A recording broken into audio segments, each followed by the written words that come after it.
You're watching DW News Asia. Coming up today, former Prime Minister of Pakistan Imran Khan is on the offensive after the attempt on his life last week. He accuses the current Prime Minister and the military for being behind the attack. They are threatened. They know elections, they cannot compete. And so their motive was to get me out of the way. They tried other ways. They tried to disqualify me.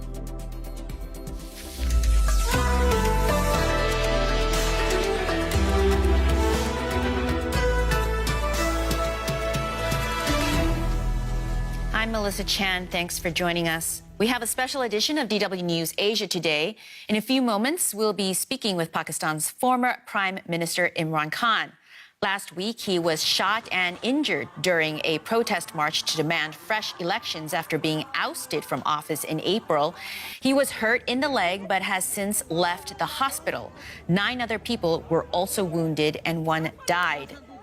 Police say the perpetrator was a lone gunman, and an unverified video started circulating online. Keep in mind, there's a lot of disinformation and misinformation out there. But the video showed a man handcuffed at a police station who said, quote, "I did it because Khan was misleading the public. I tried to kill him. I tried my best," end quote.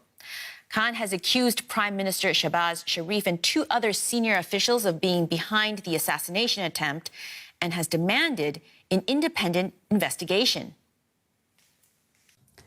Joining us is former Prime Minister of Pakistan, Imran Khan. Thank you so much for joining DW News Asia.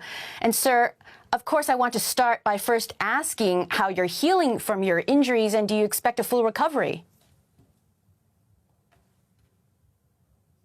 I'm healing. I have 2 bullet wounds in my thigh and 1 in my shin bone. All 3 have been removed. And now my bones cracked, so it needs 4 to 6 weeks rest. I can't put weight on it until it recovers. The bullets from my thighs have been taken out, and they are flesh wounds. So full recovery, hopefully in 4 weeks' time. That's excellent to know. Now, you've accused the Prime Minister himself, along with the Interior Minister and the country's intelligence service, of being behind this assassination attempt, and those are very serious accusations. What kind of proof have you been able to provide, and why are you saying this? Well, first of all, let me explain that the people who are threatened the most, who would want me to be eliminated, is the current government. Because since the last 6 months, since my government has been out of office or through a conspiracy, the party's popularity is unprecedented. No party has had such public acceptability as mine. So we have won out of 37 by-elections in the past 5 months. My party has won 29. So 75% of by-elections we've won. And in all opinion polls, we are sort of by far ahead. So they are threatened. They know elections, they cannot compete. And so their motive was to get me out of the way. They tried other ways. They tried to disqualify me, put terrorism cases on me, oppressing our party, journalists hounded who were trying to portray our point of view. One is the best investigative journalist, Ashid Sharif, was murdered in Kenya, hounded out of Pakistan. So this was a plan to get me out of the way. So those two, and let me tell you, the Prime Minister, the Interior Minister. But sir, very quickly, what you've provided is contextual. There are certainly people who would benefit from harming you. So, but it is a little bit like Sherlock Holmes. It's deductive. You believe there's a plot based on a pattern of what critics have said. But what is the hard evidence? Because what you've provided is circumstantial. Look, I know these 3 people were involved because I knew about the plot. The plot started 2 months back.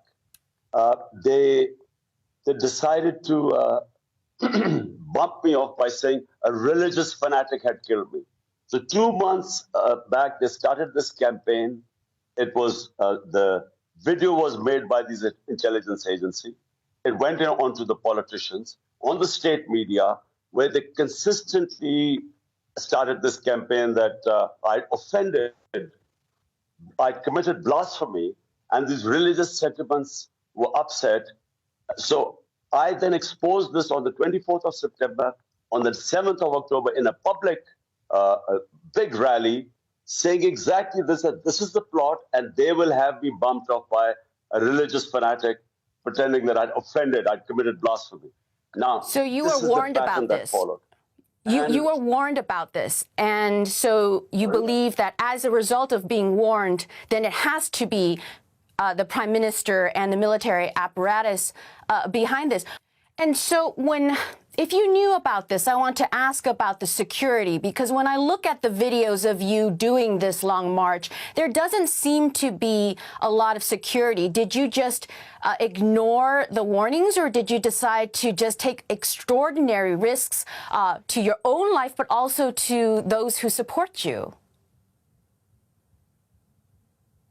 Look, past 6 months, I have been in the public. I've held 60 public rallies, almost a record. And then this March. So there was always going to be risk. So many of the rally, before I was holding a rally, they would say, your life is at threat, there's a terrorist threat. This went on for 6 months. Now, I have the options. Do I stay at home and stop this injustice that has happened to Pakistan, where they've plonked the biggest crooks of this country, who've been looting the country for 30 years, they plonk on us, and we expected to sit quietly like a herd of sheep? Or were we going to stand up to the injustice? So I decided that whatever the risk, I would go out in the public. So there were always going to be a risk. But I know who was being threatened, and I know who plotted it. And that's why I want an independent investigation. Got it. Now, you're doing this march, you're resuming it. Is part of your goal here to bring down the system? Because if you're as popular as you say, and the by-election certainly suggests that, why don't you wait until the next election? Why are you trying to force this to happen now? Can't you wait until next year? You will still likely be as popular as you say next year, if that's what you believe. Melissa, it's not about me being popular and winning the elections. We will win the elections, inshallah, whenever they are held. The point is, Pakistan is going down. We are now nearing default. My worry is that by the time these criminals who've been imposed on us, by the time they go, the country might go to a point of no return. What we are seeing is our economy is tanked. All economic indicators have gone down. Exports, economic growth, agricultural growth, everything is heading down. Rupee is falling, our reserves going down. We are heading into a dark tunnel. The only way out of this are free and fair elections. Why? Because when you have free and fair elections, you will have a government for 5 years. That brings in political stability, which doesn't exist right now. And there is no political stability. So time is of essence. Listen, Melissa, economy can only stabilize if you have political stability, because only then the investors come in, only then people have confidence in the system. When no one knows how long this government is going to last, even the government doesn't know, the economy has tanked completely. Mr. Khan, I want to express how your march has looked beyond Pakistan's borders. I'm sitting here in Berlin. You left office following a no-confidence vote, and now you're marching on the Capitol, choosing not to wait for the election. So to some, it doesn't look like a protest. It looks like an attempt to take back power, and that you're using populism to do so. From the outside, there are critics who say that this is reminiscent of the likes of Jair Bolsonaro in Brazil, Donald Trump in the U.S., Rodrigo Duterte in the Philippines, or Bongbong Marcos Jr. now in the Philippines. Would it be fair to include you in that bunch? Okay, well, that's point number one. Marching to the Capitol, what is called a march. There were 3 long marches against me when I was the Prime Minister. We didn't stop them. We didn't think it threatened my democracy, because peaceful public protests are part of democracy, my right. So, firstly, it is within the Constitution. It is when you feel that there is something wrong going on as a Democrat, it is your right to protest like you do in Germany and all over Europe. Secondly, my government was removed, not some constitutional or legal way. They paid $1 million of black money was spent to buy 20 of my members of parliament. It was straightforward, something illegal.